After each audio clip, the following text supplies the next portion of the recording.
This is PlayStation Plus or Minus for July 2017. The free games that you can get on PS4 this month are Until Dawn, Game of Thrones The Telltale Series, and Don't Die, Mr. Robot. This time it's gonna be a little different, okay? Just bear with me. Until Dawn is just like a Telltale game, except it's a horror movie. Teenagers out in the woods, getting into trouble, making out, pulling really mean pranks on each other, and getting killed off one by one, of course. I like at least that actions feel like they have consequences, since characters can actually die if you fail a QuickTime event.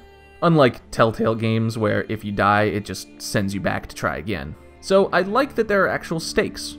Plus, the game looks very nice and usually has good voice acting. However, there's problems. The game is astonishingly boring at times.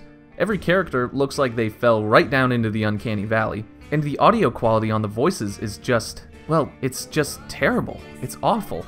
Everything you do, every decision you make from now on will open doors to the future. I'm hardly one to talk, really. I record in my bedroom with a blue snowball. But seriously, why does it sound like every actor is about 20 feet away from the mic at all times? This game is, through no fault of its own, a minus for me. I'm burned out. I'm tired. I'm bored to death of these kinds of games. And if you've been keeping up with the last few months of PS Plus free games, you might be able to guess why. This is the third month in a row that has included at least one of those story-focused, walk around and push buttons, listen to dialogue, interactive experience type games. Tales from the Borderlands, Life is Strange, and now Until Dawn and Game of Thrones. There's nothing inherently wrong with these games, but I've said it before and I'll say it again. I'm a gameplay guy. Story is nice, but I don't need it to enjoy a game, and without real gameplay, I get bored real fast. And since I am so tired of repeating myself about these games, this next one is going to be quick too. Game of Thrones The Telltale Series. It's another Telltale game. Do I really need to tell you any more about it? It's a point-and-click adventure, there's dialogue, you've got choices that may or may not impact the story, and animation that still somehow manages to look worse than games from 10 years ago. Does it do anything differently, for better or worse? Well, actually, yeah. For better, the game hops around from story to story just like the show does, which helps stave off boredom, but not for very long. Also for better, it reminded me that the new season of the show is coming out soon. You guys hyped for the new season? Hype? I know I am. I cannot wait. I am so excited for the part that I'm sure is going to happen where Tyrion and Jon team up and kill the Blue Man Group, and Daenerys just falls off a cliff somewhere. On the worst side of things, the game has this weird filter over it that seems like it was trying to make it look like a painting or something, but all it actually does is make the background look out of focus, and it makes characters look like they all have some awful skin condition. Again, just like Until Dawn, through no fault of its own, I have to give this game a minus. If you're fine with no gameplay and want to see another story in the Game of Thrones universe, then go nuts with this game. I'm just tired of these games. Give me something, anything, with some real gameplay, and Sony, I promise I will love it. Oh wow,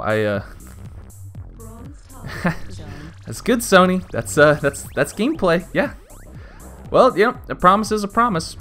I love this game.